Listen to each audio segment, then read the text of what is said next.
JNU school, Romila Thapar, Bipin Chandra, all these people, S. Gopal, they were actually the signatories in a document to say that politics should not interfere with history, whereas history is inundated with politics.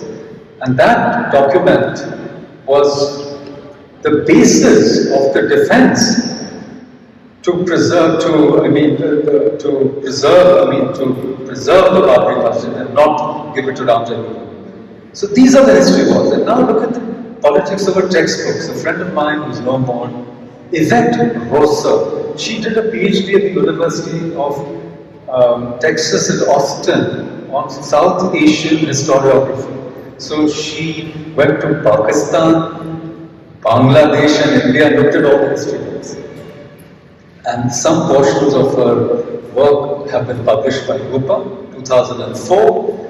But her thesis is available online through dissertation, all the dissertations are online. So read it. It's amazing that what Pakistani history books teach, that history, in a sense, there's something about the Indus Valley civilization and then the invasion of Sindh by Muhammad bin Qasim. And between the two is Jahiliyat, the great ignorance and darkness. And you look at what Bangladesh books teach you, also teach their young students, especially about the war of liberation. So she's done this study, look at it. So the whole profession of history is deeply inundated, deeply imbricated in these larger political battles and agendas. So what is the way out? I mean, this is the question, isn't it? That's what I wanted to address in the first part of my talk. And I'm in a way reminded of these lines from Ian Foster, the lines where, in fact, one of my colleagues was quoting that line yesterday when we think about history as a heap of broken images from the wasteland of T.S. Eliot, right? What are the roots that clutch? What branches grow out of this stony rubbish? Son of man, you cannot say or guess, for you know only a heap of broken images where the sun beats and the dead tree gives no shelter, the cricket no relief, and the dry stone no sound of water. Only there is shadow under this red rock. Come in under the shadow of this red rock, and I will show you something different from either your shadow at morning striding behind you or your shadow at evening rising to meet you. I will show you fear in a handful of dust. So when you look at this, heap of broken images that is India's past, you will see fear in a handful of dust, because you will see how this length and breadth of land is, in a way, devastated, destroyed, vandalized, broken, and heaps of this. And now we don't like the British really, but they did an immense amount. I mean, if it hadn't been for the efforts of people like Cunningham, we wouldn't have known what was in that mound that is Nalanda. That was Nalanda then. It was discovered by British archaeologists. We don't like to give credit to the British anymore. But I'm told that the Allahabad School of English was very Anglo-centric, not just Anglophone, but very Anglo-centric. So the Allahabad School of History was supposedly nationalist, and the Allahabad School of English was Anglo-centric, even neo-colonial. So do you see what I'm trying to get at? These tussles. Now, as I keep saying, what is the way out? And that's when I refer to this amazing thesis on history by Walter Benjamin. 1940, he was escaping Germany to France, Vichy France, occupied France, and the Nazis were chasing him. Even into France, he committed suicide. But I take you to the opening of this amazing document, and the opening has this image of a chess board with a puppet. A puppet is playing chess, and this puppet is a very clever mechanical contrivance. He has a hookah in his hand, and he knows all the moves that there are to know. And he always wins. But few people know that the table, which pretends to be like a mirror, so you don't see what's underneath it, there's a dwarf hiding underneath it, who is manipulating the puppet. And that dwarf, Walter Benjamin calls theology. And he says, no matter what you do, okay,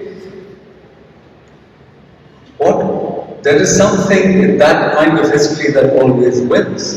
And he calls it,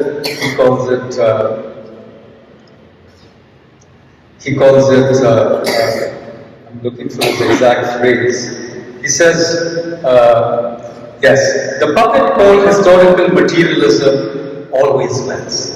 So it's an amazing, because he's considered a Marxist, but he's actually talking about, how bogus the so-called scienticism of dialectical materialism, which was supposed to be scientific and could justify killing of millions of people. Read Frank de Porter, see what happened in the Great Leap Forward Cultural Revolution in China, the Cambodian massacres, of Khmer Rouge, and Khmer actually means Kshema. It's just the opposite. They killed millions of people, 3 million. The gulags of Stalin. This is, it never fails. And you can substitute historical materialism by the ruling ideology, which, like a theology, never fails, no matter what the context. Okay, if you're in power, whatever your brand of history is, whatever you call it, it always wins. And if you're talking about the progression of these schools of history, if you talk about the School of Imperial History, inaugurated by none other than James Mill, History of British India, which I think all of us need to read, and then how that gives way to the so-called National School of History, which gives way to the Marxist School of History, and now maybe the Hindutva School of History. But whoever is in power, like the dwarf beneath the table, is manipulating the puppet, and that theology, he calls it, because that's what it is. It's not even an ideology, it's a theology. It always wins. So, let me now come to the second part of my presentation, which is the rasas of history at the confluence of time. And that takes us to the idea of this other big thing from topos to chronos, okay, to kala. And indeed, it is the shifting idea of time that becomes the most oppressive part of modern historiography. And that is what, as a segue, you can think about the Paul Klee clay painting that Walter Benjamin refers to. The angel of history, puppet-like thing, nose fixed to the past, looking at the past, but being driven into the future. And this possibility of messianic time, why do I call it messianic time? It's after Benjamin. Because the present has so many expectations from the past. The past is not a blank slate, okay? It is not empty, homogeneous time, as it says. But the past is imbued with the here and now. In other words, messianic time is the hope, that the present, by reordering the past, can suddenly find redemption. So, it's that redemption that we are seeking, isn't it? By going back to the past, by trying to retrieve it according to our present interests, the usable pasts, as it were. But the key text here, I would suggest to you, is Hayden White. Okay? All his books, especially on history, but meta-history, starting with meta-history. And let me cite something he said.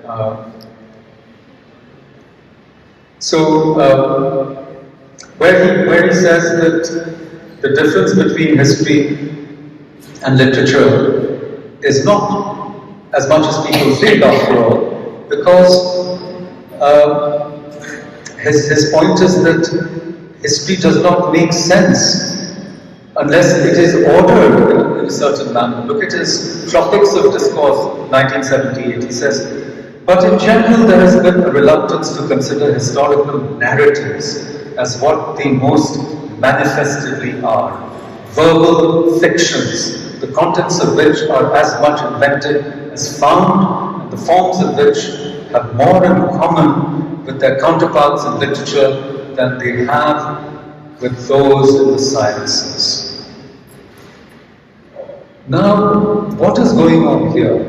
What's going on is the shift in the 19th century to Wissenschaft, the idea that humanities and social studies can be scientific. But they can't. And that's what Giambattista Vico and others said, as opposed to Descartes. The methodology for humanities and social studies has to be different. There's no such thing as scientific history. Because without emplotment, the arrangement, see, the fact is there's an infinite number of possible facts from the past. Which ones do you exclude? Which ones do you emphasize? Like when you read what happens with the NCERT books, entire dynasties are excluded. The Cholas, only one line. The Chalukyas, okay, the Cheras, the Pandyas, the Bundelas, so they are not referred to. The Marathas also. In fact, that's the whole debate about Maratha history. Why aren't the Marathas an important part of our history, historical imagination? Forget about the textbooks. Because of this erasure. Right? So, what Hayden White is saying is, from a variety of possible facts, you choose some, you exclude some, then you emphasize some by saying 1761 was so important because the Marathas lost and Abdali won. But you can do a contrafactual, imaginary history. Swapna Labdha Bharatiya Itihas, Bhudev Mukhapadhyay. It's a novel. Nobody has translated it into English yet. I wish somebody did. There are many Bengalis sitting here. Because he imagines what would have happened if the Marathas had won in the Third Battle of Panipat. So, and Shashi Chandra Datta, he wrote a book, not a book, he wrote a short story which was published by D.L. Richardson in 1820s about a successful revolt against the British, much before 1857 happened. So the possibilities, in other words, which events do you emphasize, which do you exclude or underemphasize? Who are the villains? Who are the heroes? It is emplotment which makes historiography comprehensible and intelligible to us. Without that plot, and that's the history war between, say, Jadunath Sarkar and Nurul Hasan or Irfan Habib, because they were fighting over the causes of the decline of the Mughal Empire. And Jadunath Sarkar looked at character, for instance, okay? And this is what is character, you know? Look at historical forces, look at economic forces. And so it's a kind of Marxist view, history as conflict between classes, and then it doesn't matter in that framework whether the classes are Hindu or Muslim, whether the temple is destroyed or not, whether jizya is imposed or not. All of this is completely erased, whether conversions are forced or not forced, whether there's been destruction, whether there's loot, rape. None of this comes in because they don't matter in that framework. Do you see what I'm trying to suggest? And the whole thing pivots around our conceptions of time, and that's what Hayden White is saying, that history is also emplotment. And let me give you two instances. In fact, for my Itihas and Mimamsa, I had three texts that I wanted to discuss. I don't know if I'm going to get to them, but Raj Tarangini, and the second text would be Chachnama. I don't know if you know this text.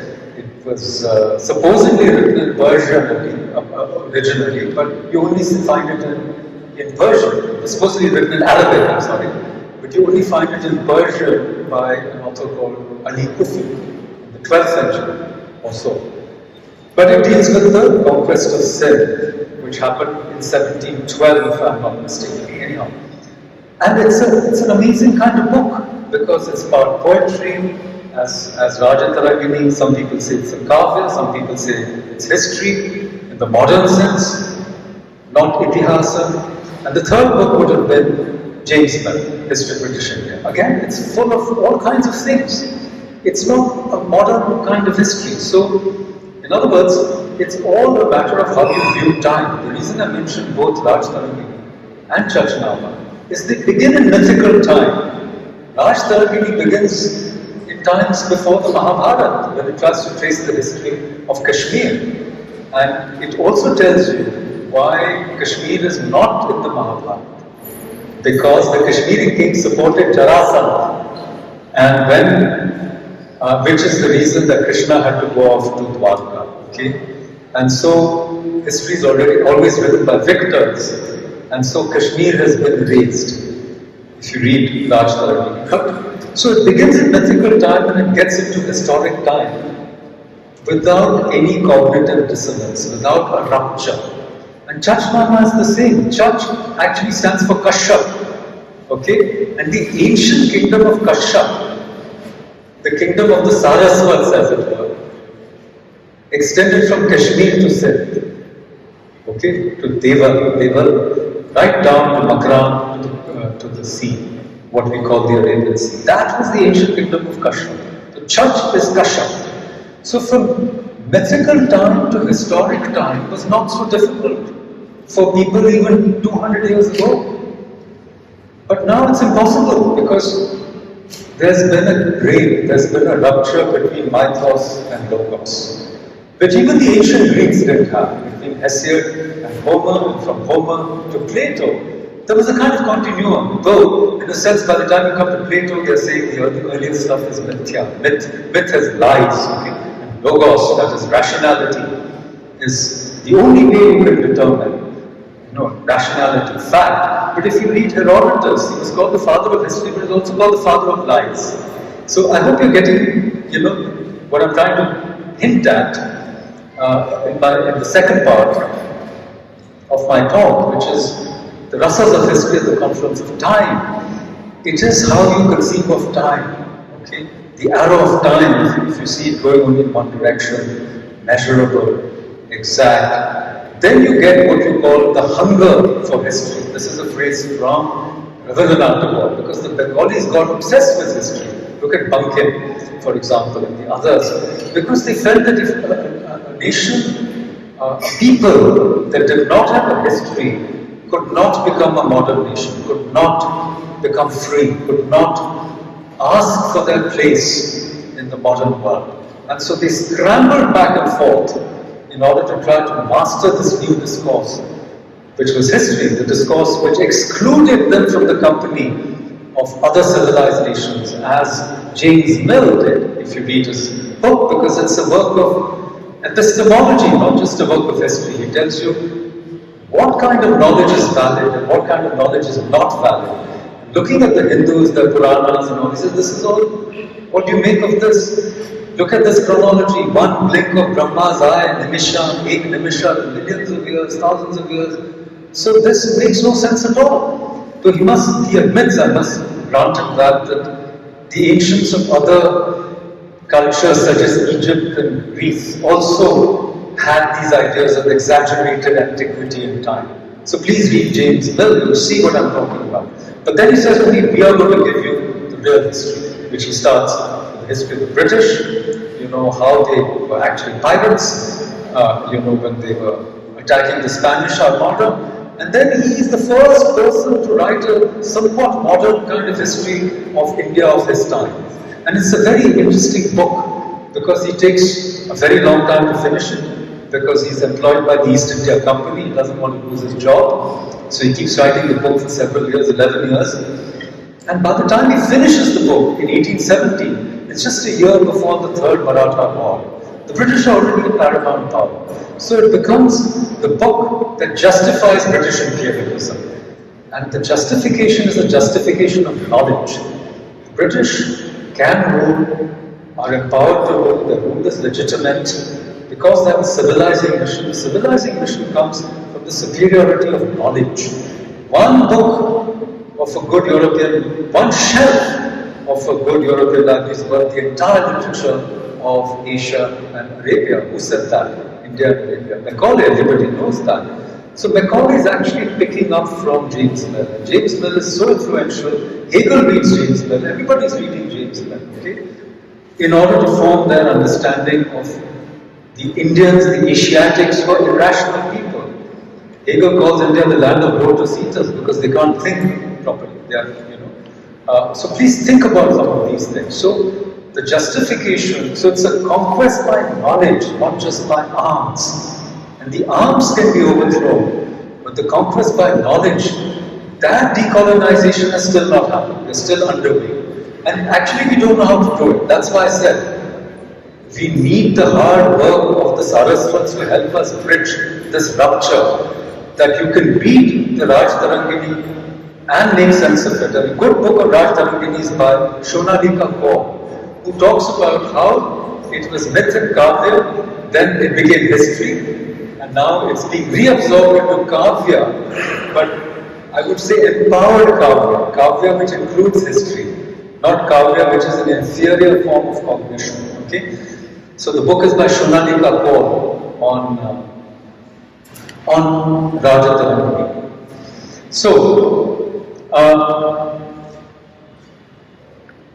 let me now come to the third part of my talk. I'm almost at the end of my time. I was given 1 hour. And I call it Itihas Mimamsa. And it's really a reflection of the meaning and purposes of history. And I want to quote Hayden right here for a moment. And it ties back into what I quoted from the Passage to India, from the Passage to India. And Hayden White is actually quoting his history teacher at Wayne State University, Walter J. Bossenbrook. And I recommend the book by him called The German Mind, where he's really trying to understand how is it that in the land of rationality you had Nazism, okay?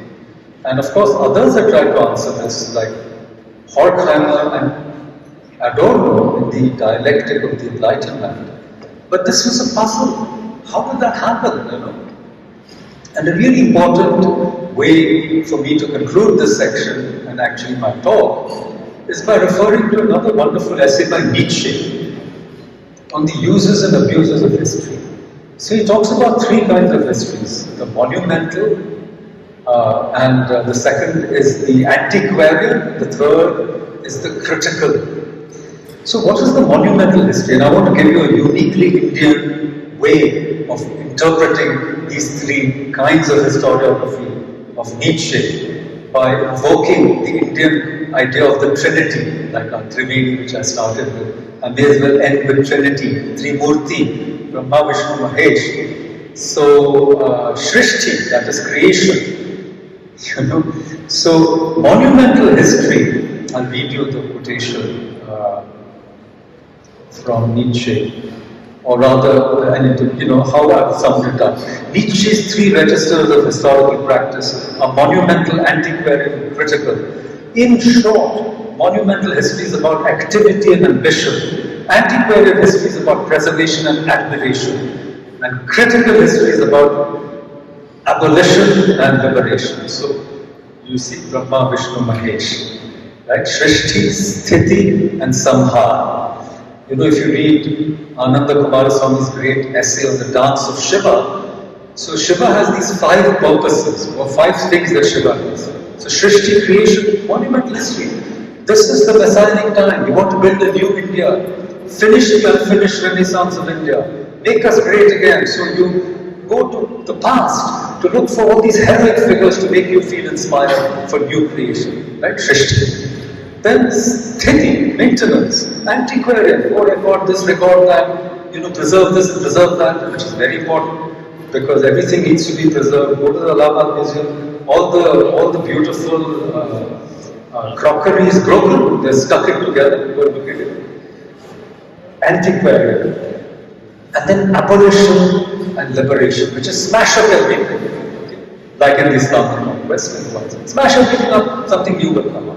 Okay? But you can also smash up everything. Gandhi, the father of the nation, no, smash it up. Nehru, no, biggest villain. Smash up everybody. Bring in new heroes, smash it. It's always not liberating, but I'm just saying. So, the three modes of history writing, I would say we need all of that, just as we need Ganga, Jamuna, and Saraswati. So, let me end by going back to something Hayden White said, thanks to his teacher, Bosenbroek.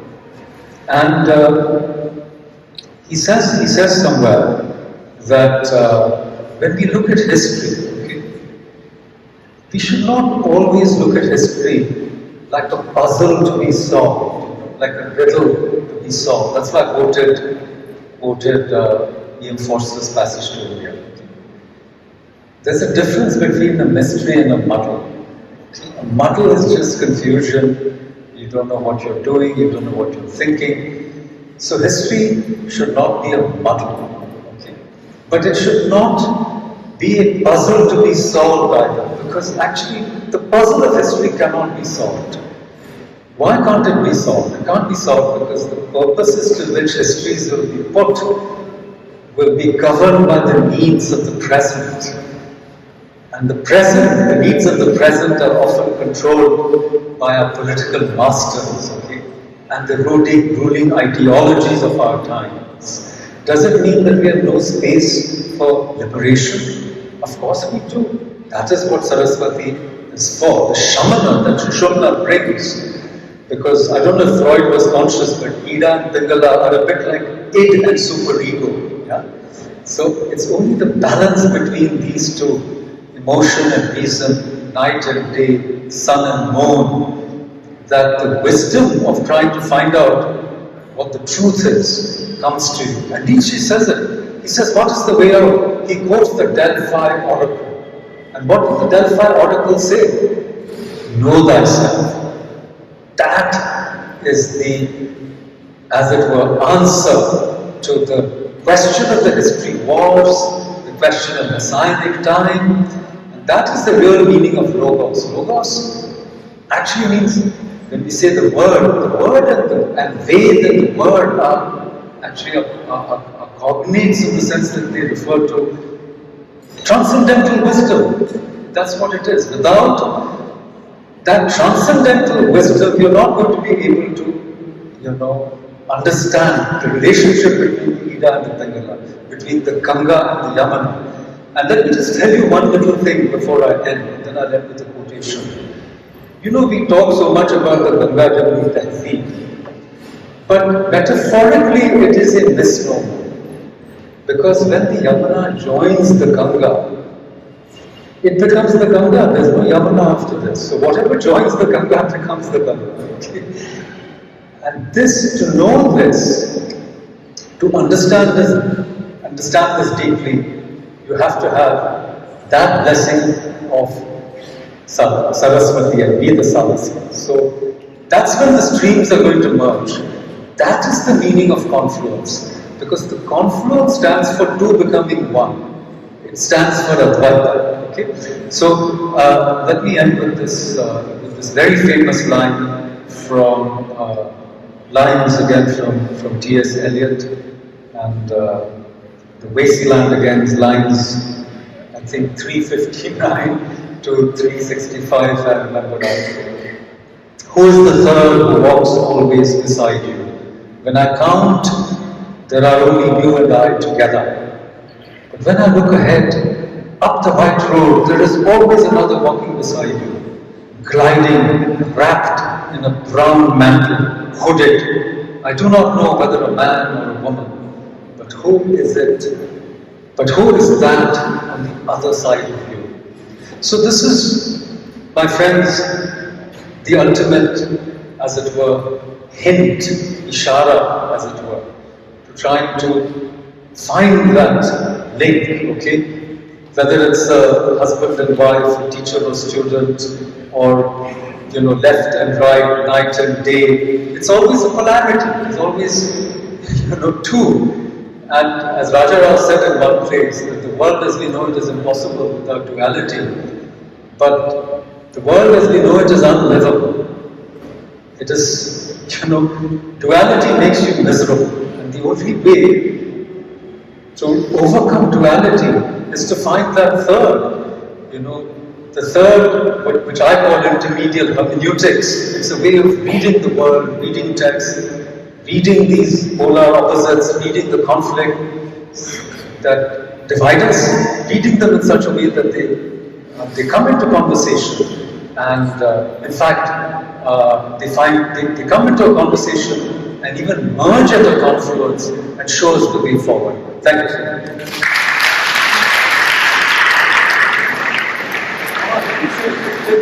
If you just take a few minutes, thank you for reminding me. I want to show you this clip with your permission. Because this is the other side, Red Samadhi, and the clip is self-explanatory. It's called Sarhad Ke Paar Ka Prem. Okay, the whole session is on that. There are 3 novelists. I recognize Vidhar Garg there and somebody else. And this is what this gentleman, Vijay Sharma, has to say about this idea of Sarhad Ke Paar Ka Prem. So let's end with that. Can you please put it? आपने पूछा कि वो भगवान से मेरा साथ रहा है। मैंने 20 बरस सक्रिय रूप से वो किया है और 10 बरस मैंने जल जंगल जमीन पर्यावरण किया है और पत्रकारिता और तमाम तरह के साहित्य का भी थोड़ा बहुत काम किया है। और इसके बड़े लोगों को मैं व्यक्तिगत रूप से जानता हूँ, यहाँ बैठे हुए लोग भी गवाही दे सकते हैं, लेकिन मैं उन सबको डिसोन कर चुका हूँ।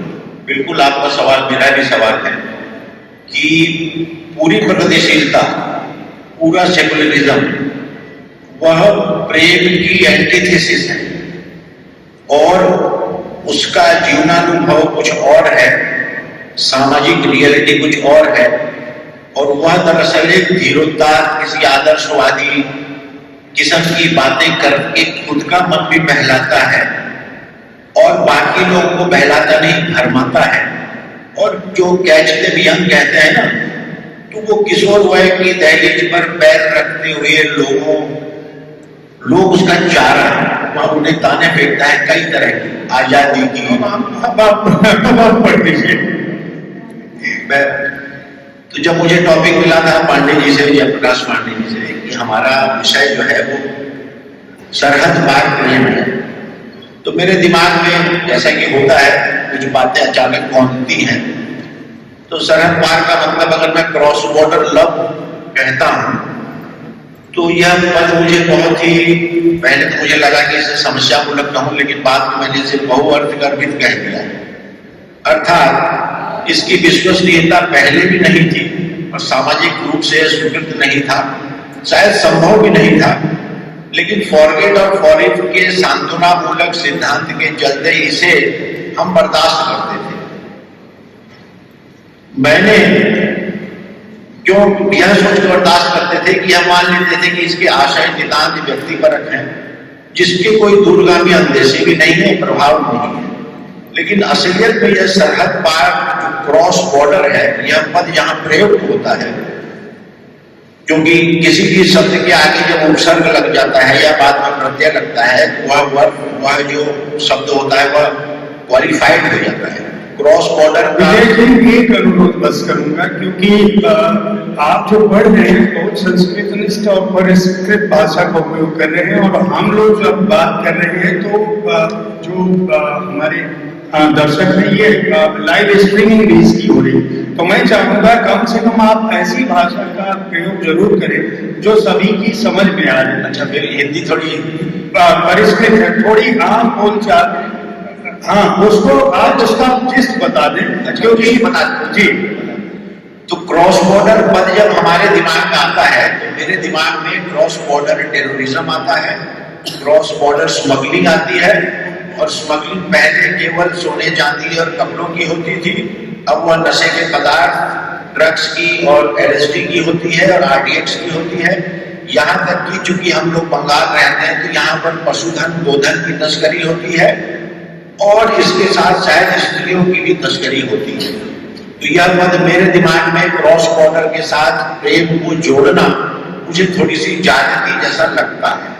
पहला, अब अगर साहित्य में लौटे तो आजकल एक चलन चल रहा है, मेरे हाथ में किताब भी है, वो बड़ी मशहूर विश्व प्रसिद्ध किताब बन गई है, नाम शायद लेना उचित न हो, लेकिन मैं किसी नाम में प्रवृत्ति की बात कर रहा हूँ। वह किताब जैसे कुकर पिला है, उसमें भी एक बुढ़िया है जो 70-80 साल की उम्र में आखिरी दिनों में वह अपने प्रेमी को ढूंढने पाकिस्तान चली जाती है। बहरहाल सामान्य जिंदगी में ऐसा होता नहीं है, लेकिन लेखक का जो काम है वह सामान्य जिंदगी के अनुभव को विशिष्ट बनाना है। लेकिन मैं तो देखता हूँ कि हमारे समय के रचनाकार अपने व्यक्तिगत या व्यक्तिगत भी नहीं, जिसको चेरी पिकिंग कहते हैं, चेरी ऑफ द केक, इस तरह कुछ निकाल करके उसे एक सार्वजनिक अनुभव का नाम देते हैं, जो कि साहित्य में शायद बहुत ईमानदार कोशिश नहीं। नॉर्मली हम इस तरह का प्रेम नहीं पाते हैं, ना ही ये संभव है। चलिए, तो आपने तो खारिज कर दिया, बल्कि ही यहीं से बात शुरू करते हैं।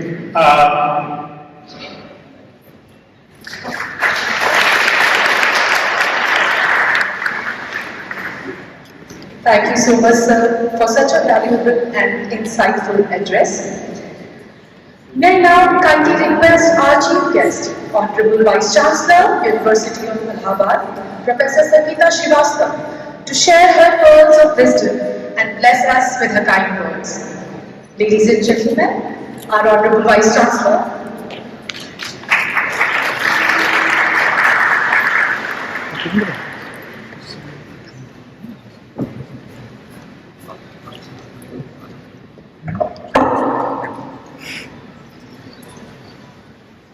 A very warm good morning to all of you, students, faculty members,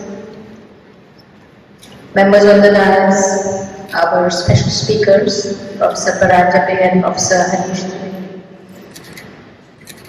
Professor Paranjape's lecture stirred up many thoughts and many questions. And I think this debate at this seminar will bring out many important points and raise many questions in the minds of the students so that they are able to do better researches. And as per the way NEP promulgates, that subjects have to be in combination to bring out the best kind of researches. His talk was varied and we talked about the Cholas and the Pandyas, those kings who are the lesser talked about kings in our history books. We only read a paragraph about them. But I would suggest that all the students of the Department of History and the Department of English should go for educational tours. And down south there are beautiful temples which have been made about 300 years ago. And those temples took 700 years to be made. And when you visit those temples, you revisit the epic history of this country. And so many finer details of the history of this country which is written in stone can be seen there. And it's quite not only a visit to the temple, but it is quite a treat to the history. And yes, that is true that a lot of broken statues we have seen, we come across, and those statues have not been broken, not been repaired, but they just sit broken there, and they do have a history which has not been written. But I think it is time that that history should also be written, and rightly, as he said, that it should be written there who broke it. Because Hinduism is not a religion. Hinduism is a way of life. If you go back to the Rig Veda or you go back to the Yajurveda, we only talk of the celestial bodies, that is the sun and the moon, and we worship the sun because he is there every day. We worship the moon, the Purnamasi and the various fasts that we keep. We worship those bodies and we believe in tolerance. And we believe that others can believe differently and yet we will respect them and respect our very own ideology. Well, it seems to be shrinking now because tolerance is leading to a lot of intolerance now. But of course, the debate shall go on. But this has been an issue which needed to be addressed, and now it is being addressed, and even the West is now believing that India's history is the oldest history. And 5,500 years ago, even in this country, there were women who were very qualified and world-renowned, women like Maitri and Lopamudra, who wrote a lot of hymns for the Rig. Some of them, of course, we remember from our daily havans, that is, Vishwani Deva Savitara Durtani Parasva, Yad Bhadram Tanya Asva, Yad Kamaste Juhuvastanno. So, in that way, all these, whenever I sit on a havan, I try to translate and read all these Veds and all these hymns, and they are basically worshipping the sun god and the moon god. These epics came later, but they did walk by. They all lived, but they all lived in the form of Kirtantiya. They were for many years lived as stories told from father to son, from the son to his son, from one Pandit of the temple to the other Pandit of the temple, then to the other Pandit of the temple, but still the stories remain. So there is a lot that can be captured from them and written so that our future generations can benefit from those stories, and that way literature, it seems, is everywhere. And in order to think about poetry, in order to think about the prose, one needs a peaceful, beautiful place. That is what the campus has now become. And we have to establish among our students the core values that is relevant for us today. The integrity, the perseverance, the positivity, and the competitive spirit without feeling jealous, so that they have the aptitude and the resilience of standing up again, even in hard situations when they are upbraided or bruised wrongly, and yet they have to face the economic and social challenges. Another aspect that has come across is digitalization. So many times it feels that so much of digitalization and so much of usage of mobile phones is killing the literature, killing our sense of writing.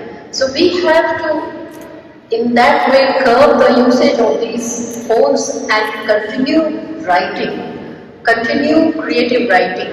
We do have a rich history, but we fail to write that history. So every piece of history should be written and scripted, because each event has many facades, not one. So all the facades of that event, even of today, should be scripted and written in that way that there is for the first time, a coffee table book being made about the history of Allahabad University. And I must say, it is a mammoth task, because 135 years of history is not an easy task to put into a book. So as much as could be gathered has been gathered by a team of very young and dynamic faculty members.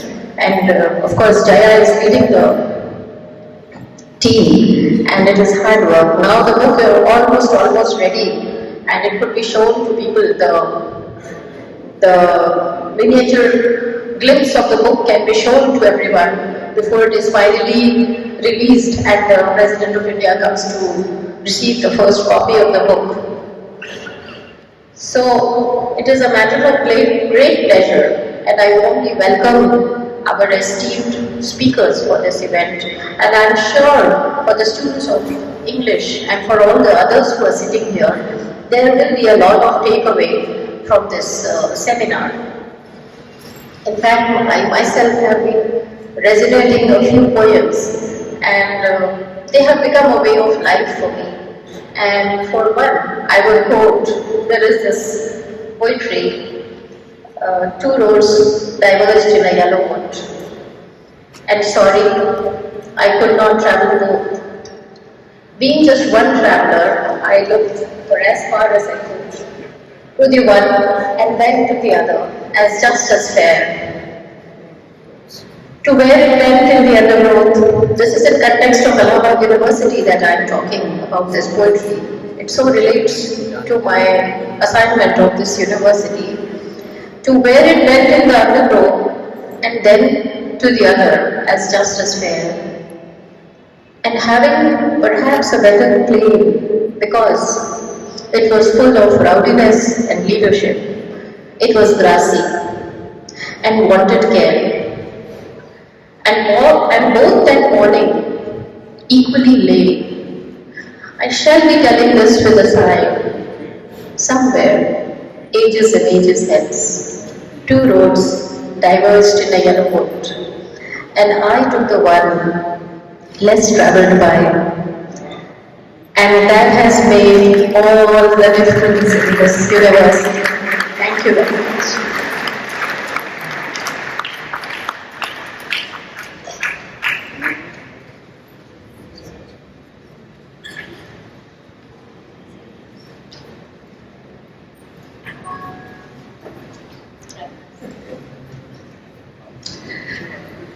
Thank you so much, ma'am, for sharing your views and vision with us. We always look forward to your kind support, encouragement, and motivation. Ladies and gentlemen, can we have a big round of applause for our Honorable Vice Chancellor?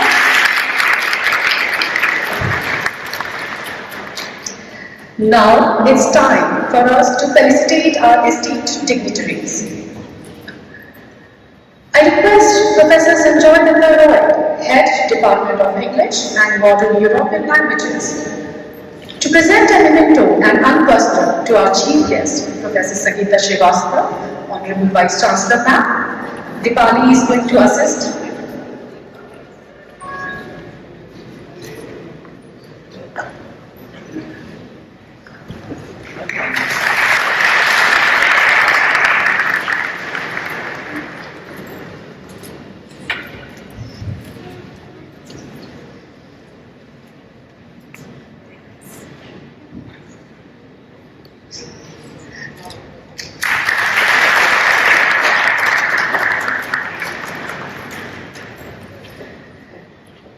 Thank you, sir. Thank you, ma'am.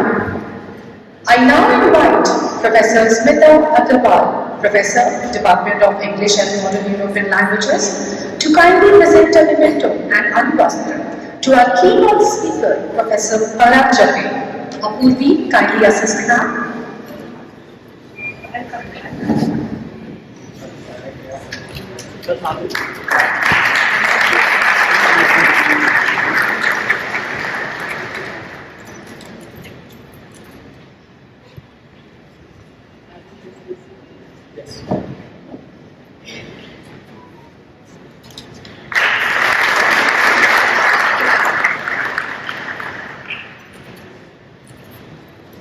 Thank you so much, Professor Agarwal and Professor Bharat.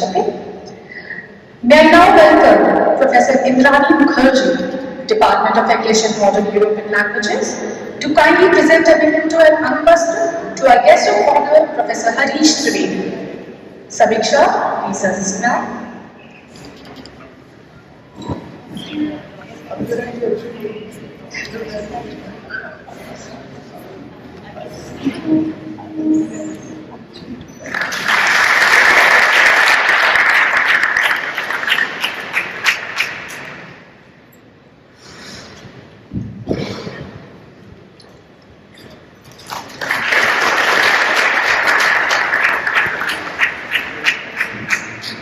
Thank you, ma'am. Thank you, sir.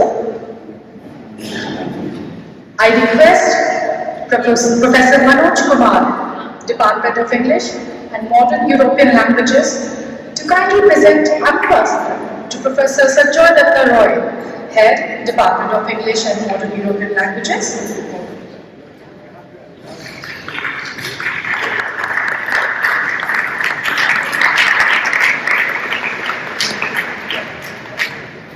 Thank you, Professor Manoj Kumar. Thank you, sir.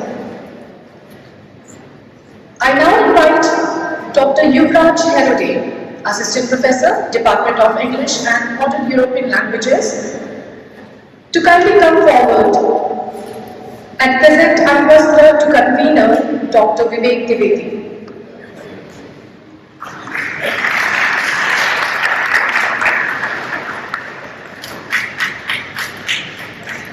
Thank you, Dr. Herode. Ladies and gentlemen, we are honored to have Professor Harish Trivedi, the luminary in academia amongst us, as a guest of honor.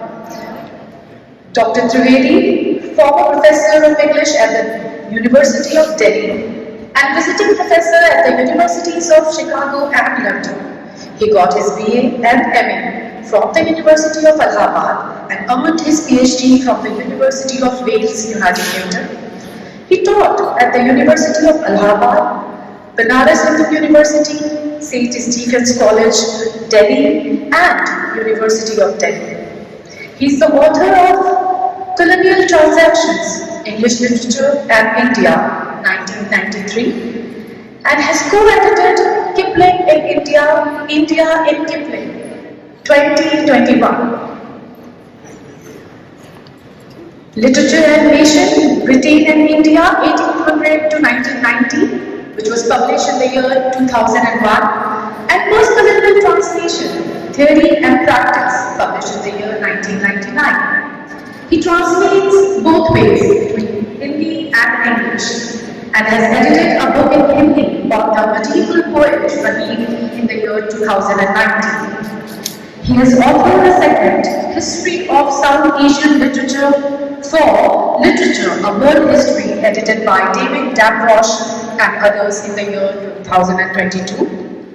A first script for Professor Trivedi was published under the title India and World, 2014, edited by Ruth Vanita and with contributions by Gayatri Chakraborty Spivak, Susan Basnett, David Damrosch, Robert J.C. Young, among others.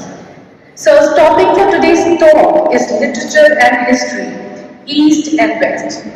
So, I welcome you to enlighten us with your vast array of knowledge. Ladies and gentlemen, can we have Professor Trivedi?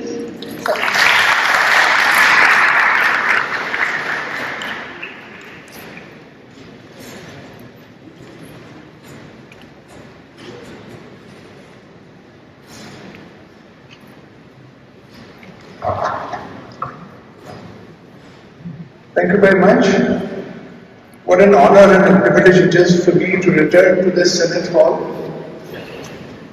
You know, I first came to this campus in 1963. I was telling the Vice Chancellor there, and the first question that came to both our minds was she even born then?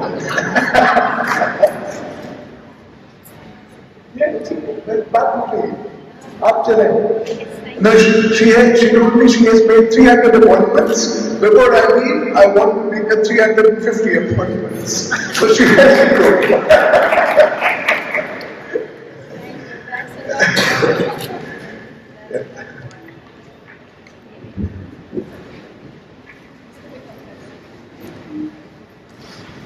But you should also inform us that you had contested an election and won it.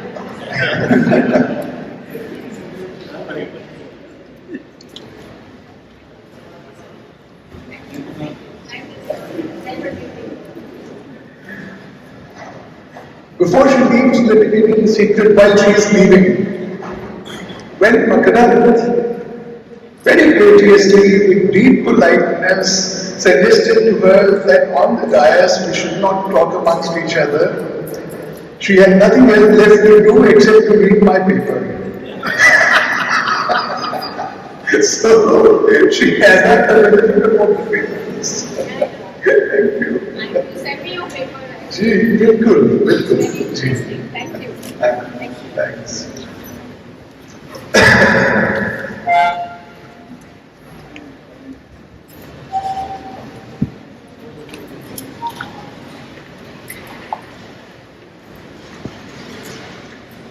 I make it about 12:25. I had agreed to speak for about 40 minutes. Makaran said when he began to speak that when I speak it's a difficult act to follow. May I reciprocate the compliment? After Makaran has spoken, it's a very difficult to follow for anyone. And Makaran and I go back a long time, as Makaran said already, has told you. I taught him in BA in St. Stephen's College, I think 1977 to 80. 77 to 80. And I had met him even before I began teaching him. Because I interviewed him for admission to St. Stephen's College. So we go back a very long time. And it's not only the old connection, but also the fact that we have kept up with each other in a way that the old students and teachers cannot. So that has been wonderful really. As you can see, we also think alike on many subjects, though also fortunately differently on some issues. So what will follow will have an overlap with the deviation. The very first thing, of course, to say is that as I stand here, my heart is full. My heart is full with a number of feelings, a variety of feelings. One of them is nostalgia, and another is a persistent, ineradicable sense of belonging with this institution. The Allahabad and the Department of English. I still identify with the University of Allahabad more than I identify with several institutions where I have spent a much longer time. Allahabad got me young. Allahabad has had what is truly a formative influence. As a token of my appreciation of the teachers who taught me when I was a student here from 1963 to 67, and then taught in the Department of English for 2 years, and then came back again to teach for 1 more year from 1981 to 82. Among the teachers who taught me, I wish some were still with us and present here, but one name that I'd particularly like to mention to represent all of them collectively and my gratitude to them is that of Professor H.S. Saxena. He's still with us, he still lives in Allahabad. Give him a big hand.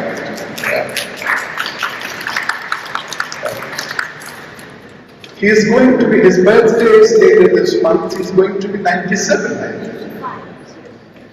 95. Yeah, 95. Well, at that age, he perhaps feels the same. But I hope he'll go on to complete the 3 figures he had. When I look back on it, there were other teachers who were more obviously, more palpably impactful. But Professor Saxena's impact on me has perhaps been the most fruitful in the long run. When I was in BA second year, he gave me a topic to write on for the Allahabad University magazine. In 1964, it was the greatest centenary of Shakespeare's birth, 400 years, and he called 3 or 4 students and assigned them topics to work on and write an article for the special issue, Shakespeare issue of the Allahabad University magazine. And the topic he gave me was Hindi translations of Shakespeare. There was another boy to whom he gave Urdu translations of Shakespeare. There was Rinal Pandey, whom we know, 1 year my senior, to whom he said India in Shakespeare. And then we all wrote articles, and they wrote articles which were 3 pages long, 4 pages long, and I wrote an article which was 20 pages long. It was 8,000 words, or perhaps 10,000 words. And how did I get to write it? Because of being directed at every step, truly mentored by Professor H.S. Saxena. He motivated me to go to the Hindi Cycle Surveillance Library. Not all of you may have even seen it. And sit there for long hours to read and research Shakespeare's Hindi translations of Shakespeare published in the 19th century, which are rare of access even in Delhi. in BA second year then. I did not call it by that word then. That's when my taste for research was inculcated. In all modesty, what I wrote was the research paper. He also encouraged me to go and interview Amrit Rai. First time I met him, that of course again lasted a lifetime, that connection, because he was translating Hamlet. And even before publication, I wanted to find out something about that translation. Professor Saxena encouraged me to begin a very long and quite complex correspondence with Harivansh Rai Bachchan, who then lived in Delhi. A whole series of letters to be discussed his four translations of Shakespeare. And I was 17 years old.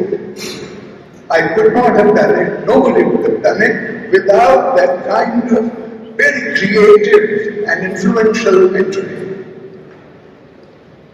H.S. Saxena, H.S.S. Hindi Sahitya Sammelan, H.S.S. And these opened doors to me, which I'm still pursuing those paths. The combination of English and Hindi, which is common in Allahabad but not common in Delhi, English and any Indian language, that also was an example, that kind of pursuit was an example, comparative pursuit was an example set for me by Professor Saxena to work on Hindi translations of Shakespeare, not Shakespeare by himself. But there is a lot of debt there that I owe. And I still owe it. I do not think I've discharged it to anyone's satisfaction, and I still continue to derive inspiration and guidance from my years here in this university. Makarand and I met in a different institution, St. Stephen's College. I'm back after a long time in Allahabad in this situation. The last conference I attended, organized by the English department here, was in 1968. It was held in the north wall of the Senate House, just across that wall. After that, I'm sure Allahabad University, the English department has organized a whole number of conferences. But perhaps because I betrayed the Oxford of the East by going away from it, I have never been called. I have been invited by dozens of universities in all the 5 continents, as they say, literally all the 5 continents, from Brazil to Japan and from Australia and Philippines to Finland and Sweden and Canada, but never to Allahabad. Closer home, I've spoken several times in Kanpur, in Lucknow, times without number, in Banaras. Only earlier this month, I was in Sarnath for a conference on Buddhism. But finally, I made it. Finally, I made the date. Finally, I'm a bit more than 10 people. The credit goes to Satya. Yeah, that's right. The credit goes to Satya. And even more, I think, to Vivek. Why? Because he never met me before. If he knew about me, then he may not have called me. So, altogether, what a delightful occasion. On my subject, literature and history, and the interaction between them, as my topic indicates, I will juxtapose the Eastern approach and the Western approach. Why? Because the West is even more alive and vibrant in many of our minds than the East. And we are less well informed about the East in these matters than about the West, as Makarand has already shown. As happens in Mushahiras, in the Senate hall, as I sat there thinking about my many past experiences, 2 stood out, 3 stood out tremendously in Senate hall. There was a Mushahara when I was in BA, with Viraj Sahab not only present but dominating every moment of that Mushahara, even when he was silent. He had that kind of presence. I mean, all eyes were attracted towards him. हर अंजुमन में बचा के नजरें हर एक की जिस तरफ से गुजरा, सदा लगी हर तरफ से आने, फिलहाल साहब, फिलहाल साहब. Even the shade written by himself wasn't a modest man. No Urdu poet has ever been modest. Why? Because the Bhakta of Ishvara allows them formally to praise themselves to the high degrees. I think it's a lovely convention. It should be followed even by scholars. In the last paragraph, they should praise themselves. So, on this subject, there was that. There was a mock parliament. In those days, mock parliaments were quite an attraction. And of the United Nations Security Council.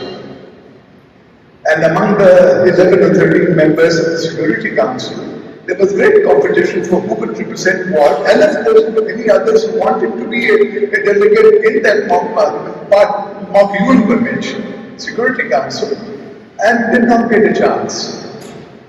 Rajiv Dhawan was there. I'm saying Makaran. Markandeya Raju was there. And I was there in this Senate hall, packed to capacity with people standing outside. That's another occasion I remember from my student days. But let me get back to literature generation. I will give you two small examples. Why was I reminded of Firaq Sahab? In all Mushairas, there is the tradition that a poet comes to the mic, no Shama these days, to the mic, and he recites 1 or 2 or 3 separate shares, ashar, just to test the audience. And then he recites the whole Gazal. So let me recite 2 shares. Not 2 shares, but English shares. The connection between literature and nation and the tendency, more prominent recently, to read literature for history, to read literature as history, has been quite prominent, especially among a certain ideology of critics. Once in Delhi, about 10-15 years ago, a young researcher, solid materialist in his approach, he said in his paper, Premchand's Godam is a good novel, it's a good enough novel, but there is not enough history in it. I think it's a better novel because of that. If Premchand's novel yielded more history, it will be less of a novel. And one example that he gave was कि प्रेमचंद ने दिखाया है कि होली जो और किसान जो है कैसे बने जा रहे हैं, उनका आर्थिक शोषण हो रहा है, लेकिन प्रेमचंद ने यह नहीं बताया कि तब लगान का दर क्या था. तो ये उनकी शिकायत थी. तो नामपर जी थे, नामपर जी बाद में बोले, जैसा उनकी आदत थी, जैसा उनका ओहदा था, वो बाद में बोले. उन्होंने उसकी तरफ देख के कहा कि याद करिए, प्रेमचंद उपन्यासकार थे, प्रेमचंद पटवारी नहीं थे.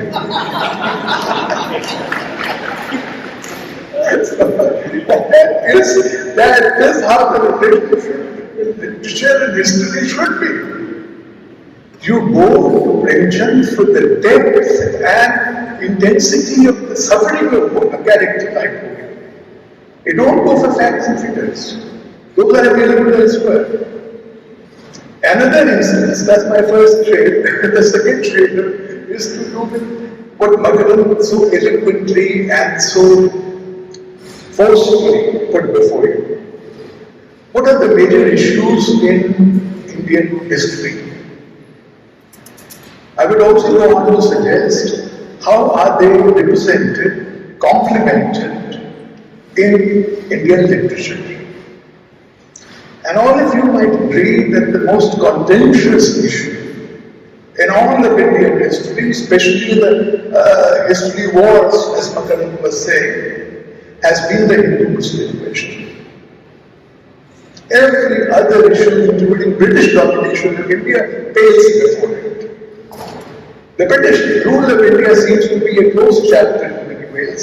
This is live and likely to explode any moment as it has exploded before. Now the question to ask here is, What are the different narratives of history on this issue, even now, and how are they reflected in literature? That's the big question to ask. Is there a correlation between the historical treatment of these issues and the literary treatment of these same issues? That would be a great enterprise to undertake in detail. Some people have, and I wish more would do the same way. One narrative of our history is to look for the good Muslim, to reinforce our secularism. From Amir Khusro to Akbar, with long gaps in between. From Amir Khusro to Akbar, to Dara Shikoh, to Nazir Akbarabadi, to Maulana Azam. And the other narrative is to look for Hindu heroes. Rana Sanga, Rana Pratap, Shivaji, and in modern times, a whole host of them. Can these two narratives be synthesized or at least brought in dialogue with each other? One of the, in literature, you will find many examples. कि मुसलमान और हिंदू बड़े प्रेम से होली मिल रहे हैं, गले मिल रहे हैं, ईद मिल रहे हैं. But that's not the whole story. If that were the whole story, there would be no issue to face. But there is an issue. There is an elephant in the room, and we cannot go on ignoring it. I'll give you one example of a novelist whom I really like so far as the depiction of this issue is concerned. I think he's probably the best in India. Rahim Masood Raza. Rahim Masood Raza in each novel has confronted the Hindu-Muslim question with the boldness, with imagination, with sympathy for both sides, as I think no other novelist in India. Manzoor Ehsan comes close from a later period, but I think Rahi takes the cake. I'll give you one instance. A Hindu and a Muslim are close friends. Then they're close friends in childhood. Then they're separated. The Muslim has gone to Aligarh Muslim University, he's got married. Then the Hindu also comes to Aligarh Muslim University to study. And they meet. And the Muslim says to the Hindu immediately, he says, come home. And he goes and is introduced to the wife Sakina. And Sakina says, what kind of a funny name is yours? Balbhadra Prasad Shukla. She mispronounced it and calls it funny. Balbhadra Prasad Shukla. And he says, my name is what it is. If you mispronounce it, it's your problem. Then the Muslim boy says, stay on and have a meal with us. Have dinner with us. And he says, I don't know. But he stays on. And when the wife also asks him, he says, chalo, aaj ek baar kha le. And they have the meal together. And when they have had the meal, Shuklaji says, देखो सकीना, अब दोबारा मुझसे अपने घर में कभी खाने को मत लेना. एक बार खा लिया तो खा लिया. And then she says, बड़ा एहसान किया मेरे ऊपर ना खा के. जिन बर्तनों में तुमने खाया है ना, वो मैं 3-4 बार मचवाऊंगी. And he says, तुम लोग जिन बर्तनों में खाते हो ना, उनको तो एक बार शायद नहीं मिल पाती. तुम मुसलमान होते ही करते हो. Now look at this. रोमांचकारी dialogue. Rahim Masood Raza has crossed the border of politeness, has crossed the border of hypocrisy. He has trodden upon the naked truth. We need more and more of that. We need some honesty, not only goodwill. Goodwill without honesty is a deception for all sides. One other example, Padmavati. Padmavati is the most contentious of all the Hindu heroines in the Muslim period. Recently, only 3 or 4 days ago, I was gifted a new book on Padmavati by the author on Padmini. It's called Padmini. And the subtitle is a 700-page book. And the 700-page book has the subtitle Itihas or Kafye Katha Ki Jugalbandi. It's a wonderfully well-researched book by Madhav Hada. Madhav Hada was the head of the department in Udaipur. He comes from that area. He's earlier published a path-breaking book on historicizing the poet Meera. There is his second big book. I've just finished reading it, and what he does is, apart from many other things, he takes up 8 Rajput narratives, mostly in poetry, all in poetry, from various periods, from about the same period as Jayasingh up to the 18th century. And he quotes large extracts from them. The second half is just an extract from the poems with a modern Hindi Khariboli translation. And something very interesting is there are 2 main events in the Padmini story. Did Alauddin attack Chittor or Padmini? Did he win? These are the 2 major points of contention in that story. There are many contemporary or near contemporary historians, chroniclers from the various Sultan courts who say Padmini did not exist. Amir Khusro says that the great champion of Hindu community, he blots her out if it existed. Did not exist. It was just conquest of territory. Other people also say that. Later Muslim historians like Farishta begin saying, yes, she did exist. And that was one of the main motives. All the Rajput narratives that are quoted by Hada, they say, yes, of course, Padmini existed. And Alauddin did not get her because Alauddin was beaten back by Rajput forces and driven back to Delhi.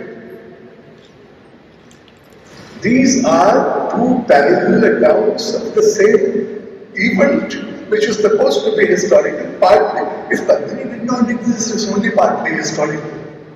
There's a recent novel by a writer who got the Sahitya Academy Award in Hindi, not for this book, for another book, Anamika. She has written a novel called Aina Saz, which is about Alauddin, which is about Amir Khusro, which is about Padmini, in which Amir Khusro tries to stop Alauddin from his militant and utterly concupiscent, sexist ambitions. He tries to stop that happening. And he doesn't succeed. But Amir Khusro's reputation therefore remains unsullied as the synthesizer of Hindu Muslim values. What I'll do is I'll read out a few extracts from a paper that I have already written. Not because I knew that Makaran would not have a written paper, I didn't know that, but because normally I do not have a written paper either. I don't want to claim too much influence on him, but maybe he got it from me. Not to write about his papers. Yeah. He also referred to Foster, which I taught him in BA, Passage to India. Well, only 2 days ago, I accepted an offer from a publisher to edit a selection of new essays on a passage to India, which, like Allahabad University, which, like Delhi University, is coming up for the centenary of its publication next year. It will be 100 years old. So I'm going to edit that book. But meanwhile, I'll read out just a few pages from a paper I have. I did not write it for this occasion, but I have never presented it before. It's not been published yet. It will, so you are the first beneficiaries or the first victims of this. I will read out the whole thing. It's a book called Indian Literary Historiography. 550 pages. To be published very soon. I've checked and passed the last final proofs by the Sahitya Academy. Contributions on all major Indian languages, and 2 essays, the introduction and the conclusion by me. This is part of the introduction. Do I have a bottle? We are already on our second bottle.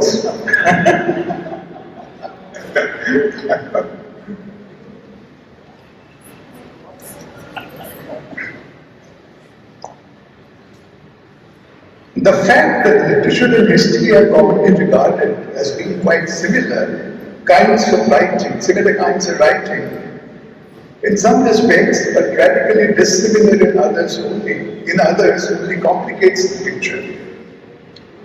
Both literature and history offer a narrative representation of reality, with the vital difference that history has traditionally laid a claim to being true, while literature is imaginative and inventive, even at its most realistic.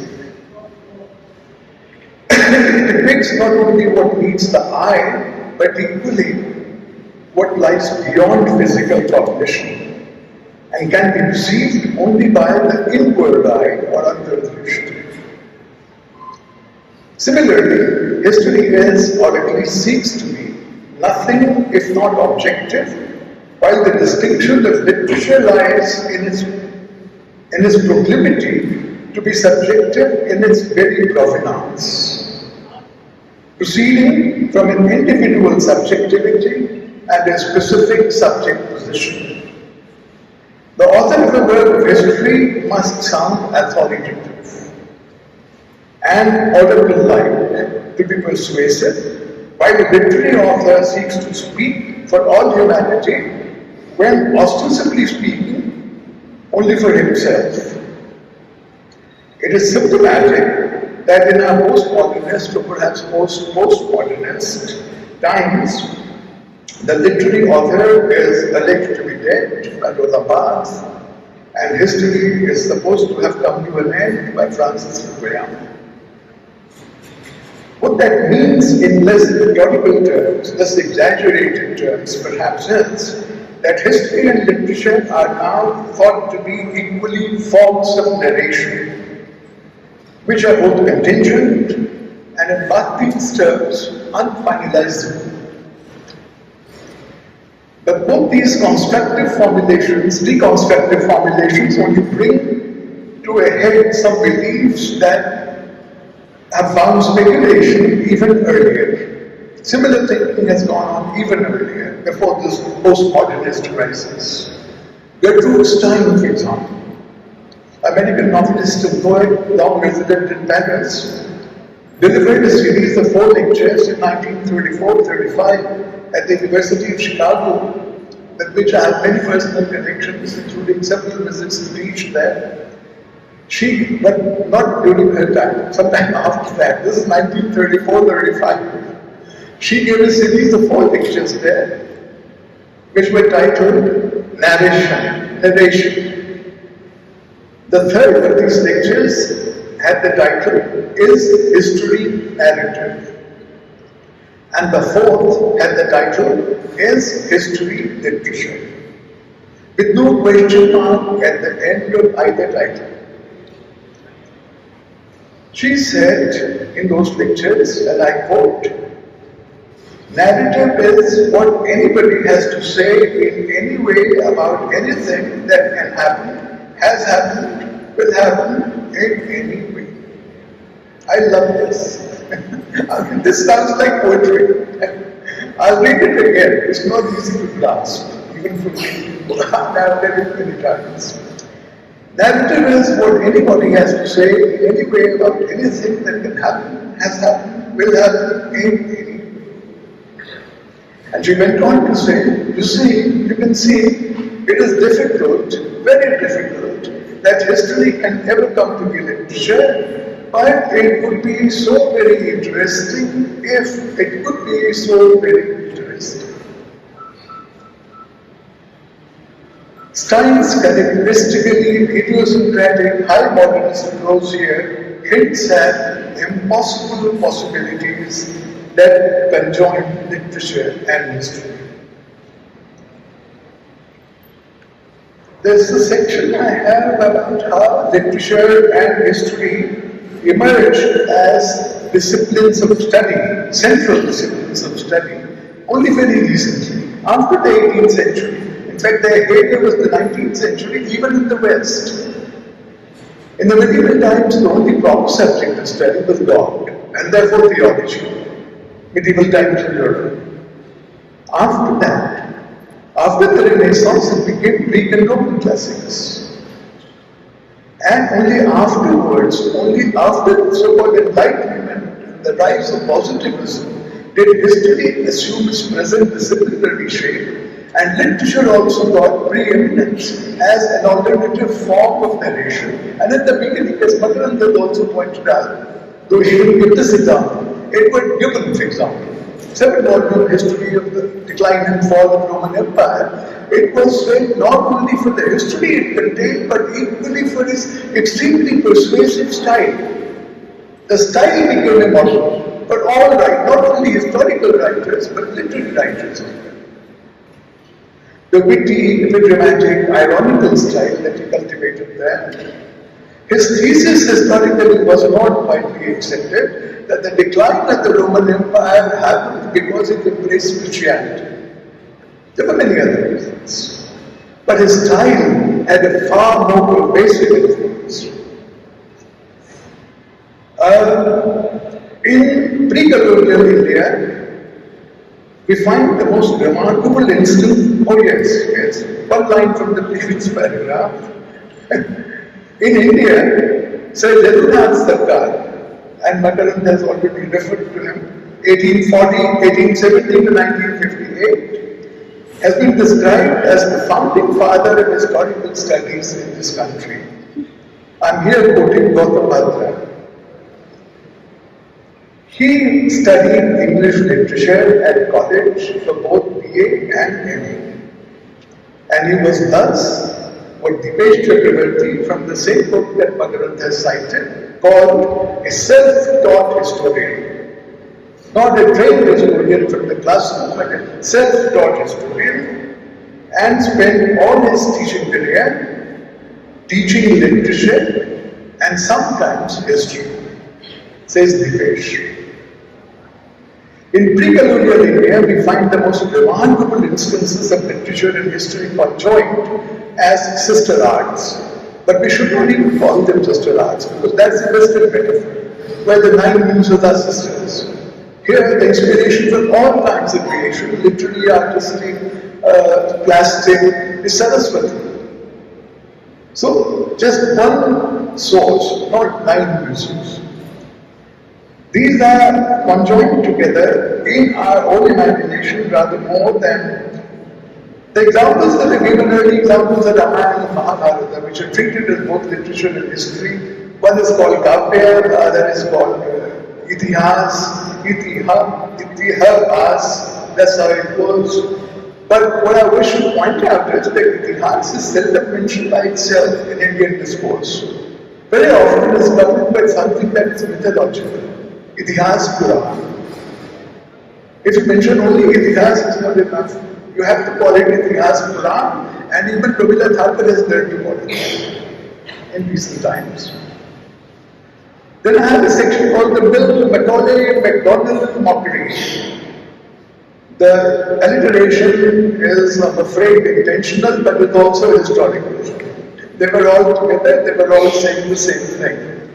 Mill said, Indians have no sense of history. But MacDonald was the best, who has not been quoted by Makarand already.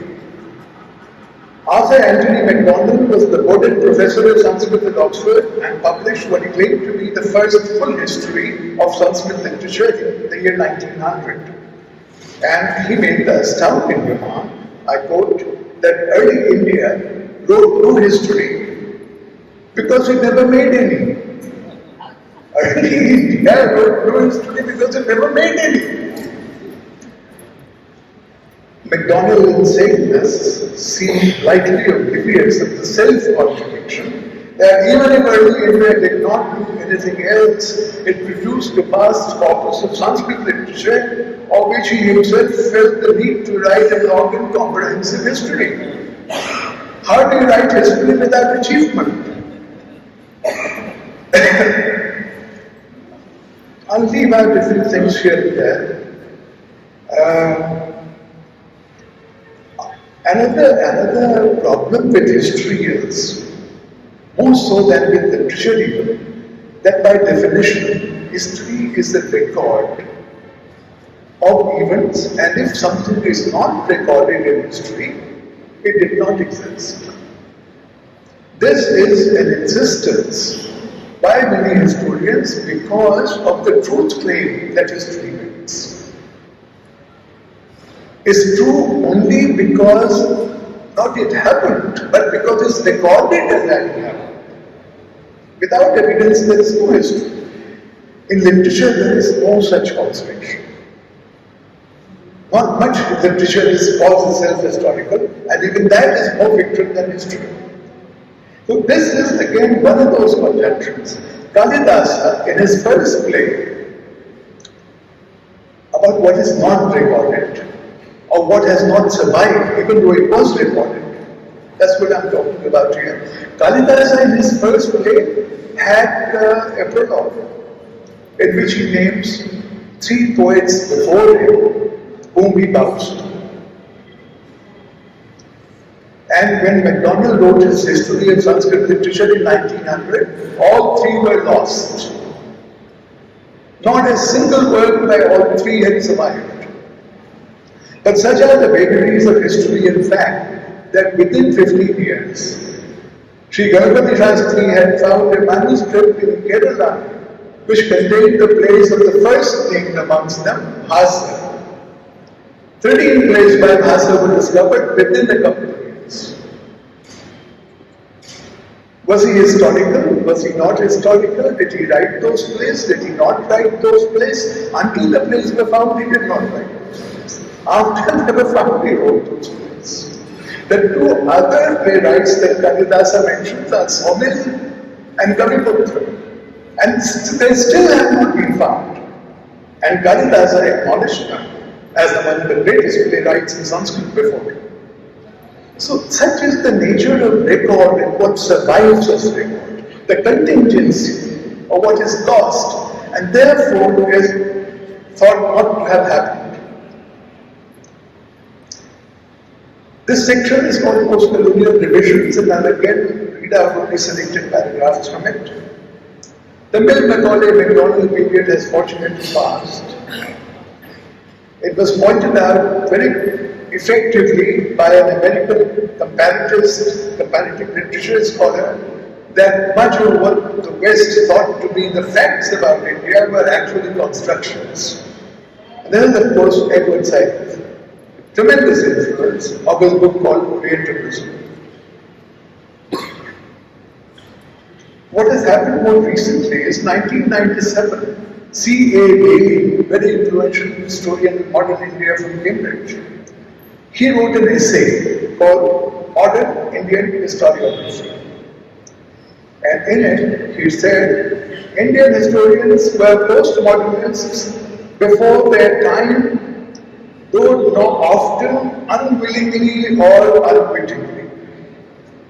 Is this praise or is this blame? The sentence is so nicely poised.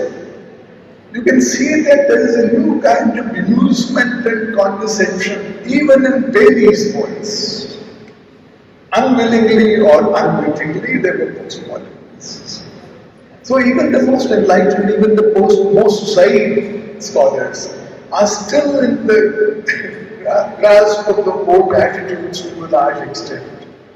I want to draw your attention to a book following Magaran's example, assuming that you have not read it and being proved wrong by finding out later that all of you have already read it. There is a book by Shivesh Bhattacharya. Shivesh Bhattacharya taught ancient history here in our department of history. He was a wonderful scholar and he had the most terrific, deceptive sense of humor. He was one of my dear friends on the campus. Later, he served as Magaran's predecessor as the director of the Indian Institute at once Delhi in Shimla, and he held many great conferences in which Allahabad, as you can imagine, was very well represented. I came from Delhi, but Allahabad too was there in good strength. He wrote a book called Understanding Itihas. Not understanding history, understanding Itihas. and he wrote that in English. And he said, I'll quote just a half sentence. He said that the Christian, the idealist, and the Marxist all posit the notion of progress and its inevitability as being at the heart of history. Progress and inevitability. While Itihas appears to face the question of invariance most steadfastly. It's a very fine, subtle formulation. Itihas appears to face the question of invariance most steadfastly. It does not set great store by the depiction of mere change. This is a philosophical insight. It's not only a historical insight. I'll now spend a couple of paragraphs on Rabindranath Tagore, who has had greater influence than any other historian of our times, not only on ancient Indian history but on history generally. After Shivesh, his book came out in 2010. This significant intervention was made by Rabindranath Tagore in one of her later publications, and a comprehensive retrospective discussion titled The Past Before Us. There's a pun in the title that you will see. She is also literary. The Past Before Us, Historical Traditions of Early North India, 2013.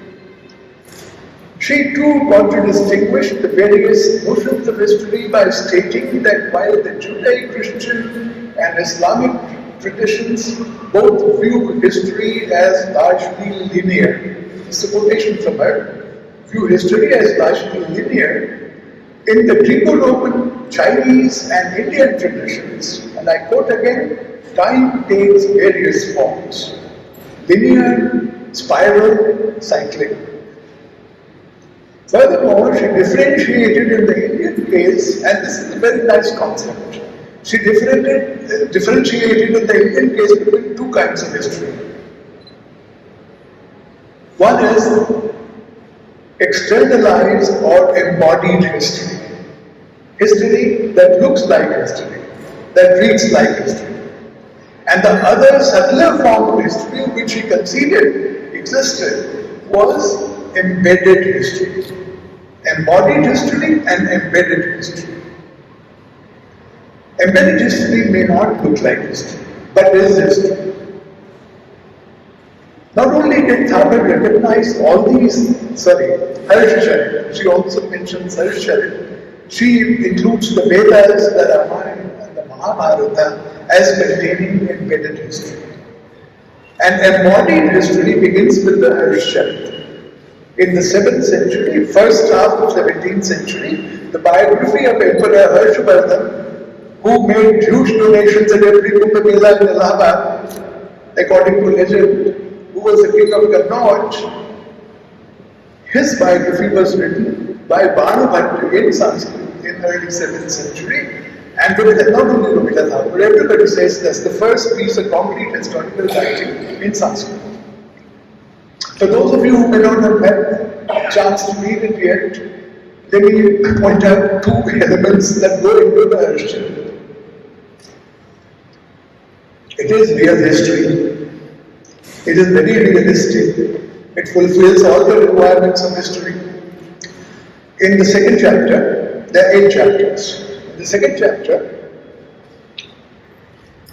Bhanubhat, living in his village after wandering like a loafer all around the country, he's come down to settle again. He's led a really colorful life in half reputable company and half disreputable company. He's come back to his village. And he has a messenger coming to say to him that King Harshvardhan is camping not very far away and he wants to see Bhanubhat. So Bhanubhat goes there. And he has some difficulty, it takes a day or two for him to have an audience with the king. And when he goes there, the king has one look at him. He says, this is Bhanubhat. I don't want to have anything to do with it. Take it over here. He says the word that he uses has been translated into English by Cowell, E.B. Cowell translated it, translated a whole lot of other texts from Sanskrit into English. He says that the king calls him petit maître. And that's a French word, that's not an English word. In the English translation, he calls it petit maître, which means a fop, a dandy. The king says, this fop, this dandy, I don't have anything to do with it. Take it for me. So he goes away, but he persists. And then the king forms a better opinion of his learning and of his accomplishments, and then they get on together. He gets to know the king, and then he writes their history. Now, this is history. Bhagavad himself is telling you how the king rejected him. This sounds true, this must be true. But what is not true at the same time in the Harsha is the very first chapter. How does it begin? The Harsha. Brahma is seated on his lotus in heaven, and he is instructing several people in different ways. Narada is present. Brahma's daughter Saraswati is not far away. And there enters a sage whom nobody looks at for a moment, so he feels deeply insulted. These Sanskrit sages were so egotistical. They were so quick to take offense. And the champion amongst those were, of course, Durvasa. So this is Durvasa. Durvasa looks around, everybody is busy, nobody is taking notice. So Durvasa immediately takes out some water from his kamandal and throws it and pronounces a sharp. He's very good at giving sharp, as we know, from the Shastras and other places. So he gives a sharp. What sharp does he give? He says, Saraswati, you have not noticed me, you have not done me honor. Your punishment is that you will have to go down to the Malsi road and be born there as a human being, and you will have to bear a child, and only then can you come back to heaven. And it happens. It has to happen. It's ordained. What's the connection between this episode and the second episode that I narrated? No, Balabhat is not that child. No. That would have been too poetic. But Balabhat is the descendant of that child of Saraswati. After several generations. So he is claiming special privilege as being Saraswati's descendant. And only then does the say, I don't see any descendant with Saraswati, I see a dandy, I see a pope. And that's when history begins. Let me think of concluding, because I am also very hungry. I mean, we are better off than you are, because we got biscuits and some Talmud and so on. But, we are all human.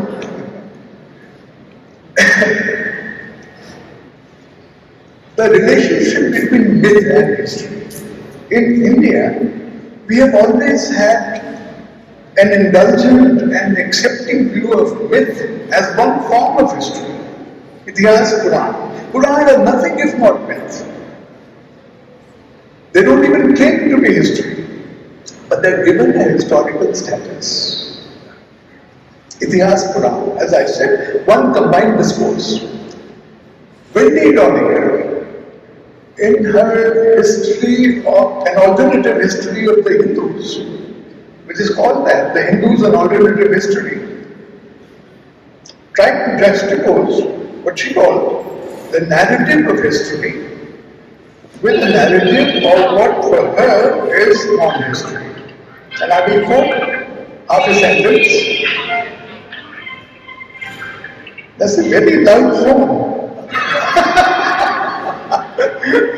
I want that to wake me up in the morning. So there is a quotation, a short quotation from Wendy Doniger. She says in that book, this book attempts to set the narrative of religion within the narrative of history. This book attempts to set the narrative of religion within the narrative of history as a linga is set in a yoni. How about that? for a respected scholar. The innovative enterprise undertaken by Donegal was challenged and resisted by some readers, especially in India, who were perhaps struck rather more by the gratuitously graphic and invasive terminology than by what she was trying to attempt conceptually. I have a section here which I will not read out. I will try and summarize it in a sentence or two. In modern times, Indian scholars have produced work which is historical or literary in totally stunning ways of synthesizing literature and history. And they are not much regarded in our discourse. They are not very often read in this light. And I have gained a lot from reading them, and I feel that they may show a way forward. Both of them were for some time teaching in the Banaras University, not far away, living in the same campus with a few houses in between. Fortunately, because they didn't get on too well with each other. Vasudev Sharan Agarwal was older by 3 years than Hazari Prasad Trivedi. These are the two people I'm talking about. Vasudev Sharan Agarwal was a museum director, art historian, numismatist, grammarian, literary scholar, and folklorist all in one, and a university professor, of course. And he published many of his historical works in both Hindi and English. Therefore, it's even more surprising that not many people have taken notice. If it were only in Hindi, you would have had an experience. His path-breaking work, his PhD thesis, was written in English, published in 1953, India as known to Panini. India as known to Panini, a study of the cultural material in the Ashtadhyayi. Ashtadhyayi is of course the great grammar. One thing that is common between Vasudev Sharan and Hazari Prasad is they grew up as old kind of scholars, traditional Indian scholars, and the first thing you had to do was to memorize the Ashtadhyayi, about 4,000 sutras, and the second thing you had to do was to memorize the Amar portion, the dictionary.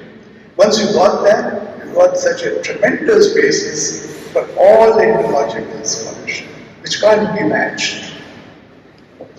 So what did he do? Vasudev Sharan Agarwal found a new Ashtadhyayi was written about 500 BC.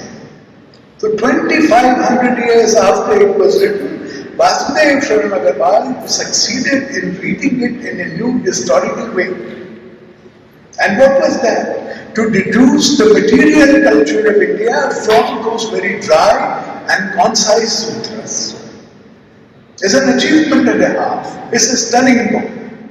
Came out in Hindi 2 years later, first in English, then in Hindi, Panini Kali Bharat. He gave the similar treatment to so many other great Sanskrit classics, Meghdut. What history we can derive from the Meghdut. Harshchand, which I have just mentioned, number of them, and also Jaycee's Padmavat.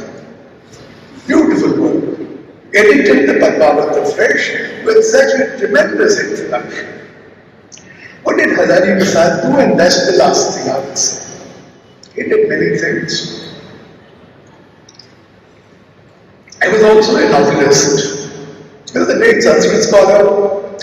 He taught in Shantiniketan for 20 years, from 1930 to 1950. In 1930, Rabindranath Tagore said to some people he knew, "Can you recommend a bright young Sanskrit scholar to come to Shantiniketan and teach you?" And he said, "I would prefer him to be from Banaras."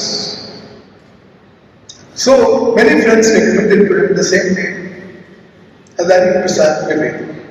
He was 24 years old. He was very young and very bright. And he went and stayed in Shantiniketan.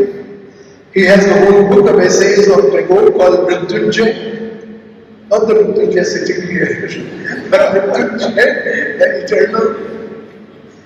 And the last chapter in that book is utterly amusing.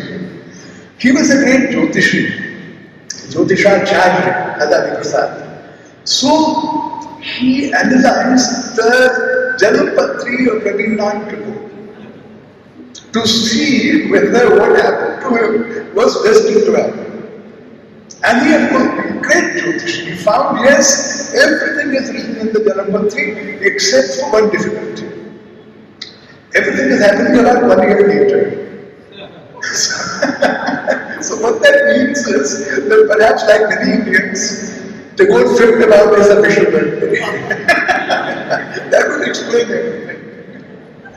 But the same Adani Prasad Dwivedi, his greatest novel is called Bhanabhattaki Atmakatha. Bhanabhatt wrote a biography of the historical King Harsha, and Dwivedi got the brilliant idea of writing an Atmakatha. How can you write somebody else's Atmakatha? But that's what fiction lies. Bhanabhattaki Atmakatha. And what does he rely on? His main source is many other Sanskrit works from the 7th century, but most of all, Bhanabhatt's history of Harsha. He is turning that into fiction. Vasudev Ji had turned dry grammar into material history. Adani Prasad, living 2 houses away in the same campus, breathing the same air, is turning the first historical narrative in Sanskrit into fiction. These are the ways of combining literature and history that are likely to be the most illuminating, likely to be most creative and path-breaking. Thank you.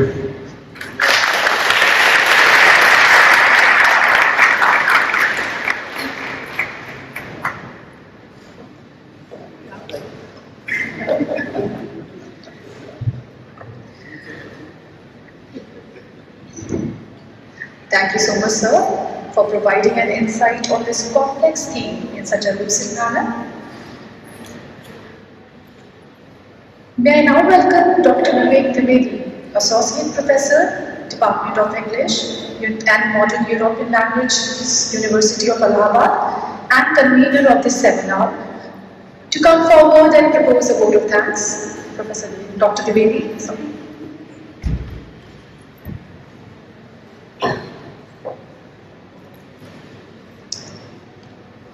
Good afternoon, everybody. It is so lovely to see all of you here in this grand arena of the historic Senate Hall. It is an absolute privilege to have been given the opportunity to propose the vote of thanks in the inaugural session of this seminar.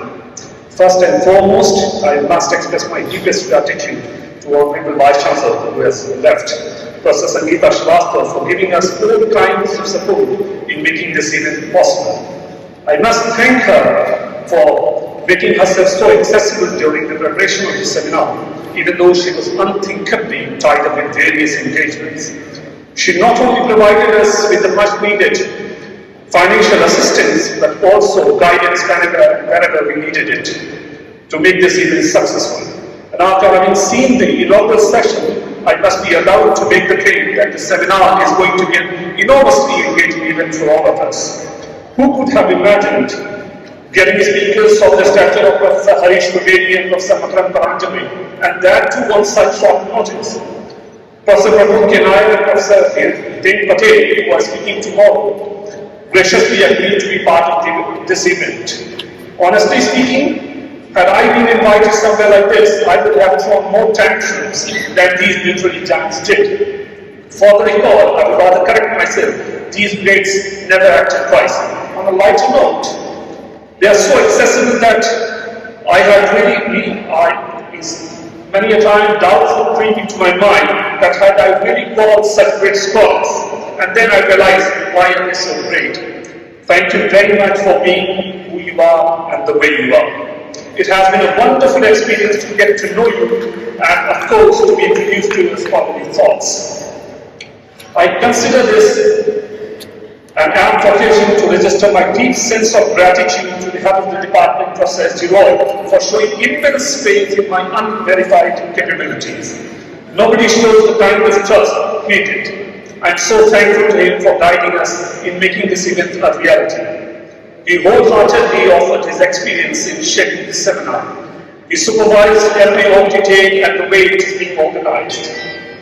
He is retiring in a couple of months, but the kind of enthusiasm he displayed made me think he is continuing for the next 30 years at least. I am finally indebted to the senior professors of the department, namely Professor Vandana Sharma, Professor Smita Nawal, Professor Sanjay Saxena, Professor S. K. Sharma, Professor Sarjeet Mukherjee, Professor Gunjan Sushil and Professor Indrani Mukherjee for always supporting me in anything that I do. They have always given me their unwavering support, for which I am immeasurably grateful. You usually don't see such senior professors guiding their juniors so lovingly. Thank you for accepting in your plan. The purpose of organizing this seminar was to expose our students to diverse ideas. I am sure they are going to have the most rewarding experience of their life after listening to such great scholars of international repute. The greatest reason for my joy is that my students are getting to attend this seminar, and also because our PG students are presenting their research papers at this seminar. I am very hopeful that such exposures at this early stage will help them evolve as a student of humanities. If there is any credit that I should get as the convener of this seminar, I would rather transfer all the credits to my team. It is so wonderful to be part of this great department. All of them are so motivated that I did not have to do anything except make a few calls that anybody would have done. I must have been the only convener who did absolutely nothing and still be loved by his team. The way Professor Prakash Joshi, Professor Manoj Kumar, Dr. Pratima Chaitanya, Dr. Nakul Kundra, Dr. Umesh Chandra, Dr. Satish Mujapti and Dr. Sadaf Siddiqui worked, that they must be recorded as the best team ever. There are other teachers who have done great work, and I will name them tomorrow at the end of the seminar. Our students, Neha, Jyotika, Apurvi, Samiksha, Ajit, Akhilesh, Muskan, Mukul, and of course many more have tirelessly worked for the seminar. I'm so proud to get to know you more. All of you have done a commendable job for which I shall be eternally grateful. I would like to thank the seminar's coordinator, Professor Jaya Kapoor. She is the greatest troubleshooter of all time. Even Google couldn't manage to make one like her. Whenever we were caught, we would have one resort, and that was her. She could always find a solution to even the most difficult problem. Thank you, ma'am. There are some people who never want to be in the limelight, and they love working from behind the curtain. One of them is Dr. Rajesh Verma, who I have known for more than 20 years. He has been a loving deliverer all these years. He has done an excellent job in managing everything. Thank you, sir. My heartfelt thanks goes to the most important person in this seminar, Dr. Mrityunjay Parmar. Without whom it would not have been possible to organize this seminar. It is not very often that you get a colleague and a younger brother like Dr. Mrityunjay Parmar, the organizing secretary of the seminar. He is the man who should be cheered for every good thing in the seminar, and all the bad should be attributed to me, the convener. He is such a wonderful assistant, if I may use this term, that every night, in fact every 2 hours, he will send me a reminder that since you are out of the country for last 12 years, you don't know how things work. So let me do mine. And I was relieved of all my duties. By the end of today's event, I too share the same opinion. He's right. Thank you, Mrityunjay, for everything you did, and also for everything you didn't allow me to do. It would be remiss if I forgot to thank the non-teaching staff of the department who did tremendous work these past few days to ensure this program becomes successful. I owe special gratitude to the students of our department. They volunteered to learn from the seminar and most happily took the most daunting task, and they did exceedingly well in whatever they chose to do. I am fully assured now that we have a great future. I thank all the distinguished invitees present here for accepting our invitation and for taking time out of their tortuously hectic schedule. I, on behalf of the organizing committee and on my own behalf, welcome all the participants and those who have come here to attend this inaugural session. Without you, this gathering means nothing. It is your presence that has given this whole event a meaning. I thank all of you for coming here. Thank you all for coming, for making this event a resounding success. It is such a fulfilling experience to have all of you here. Thank you, and I mean it. Thank you.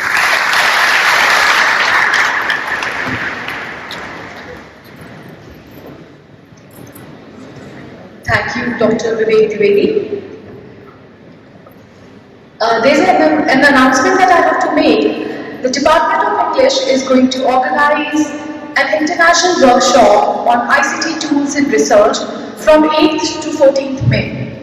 Those who are interested, kindly contact Professor Manoj. And now I would like to request everyone to please rise for the national anthem.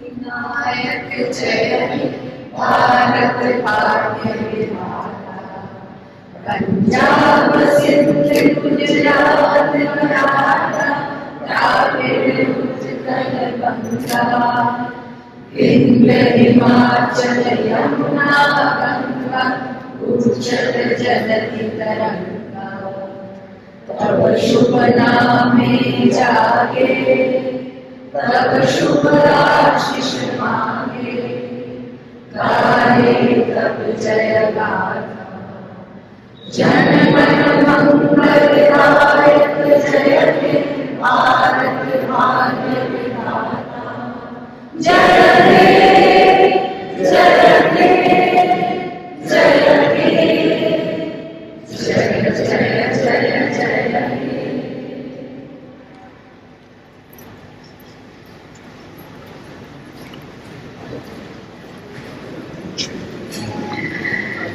This concludes our inaugural session.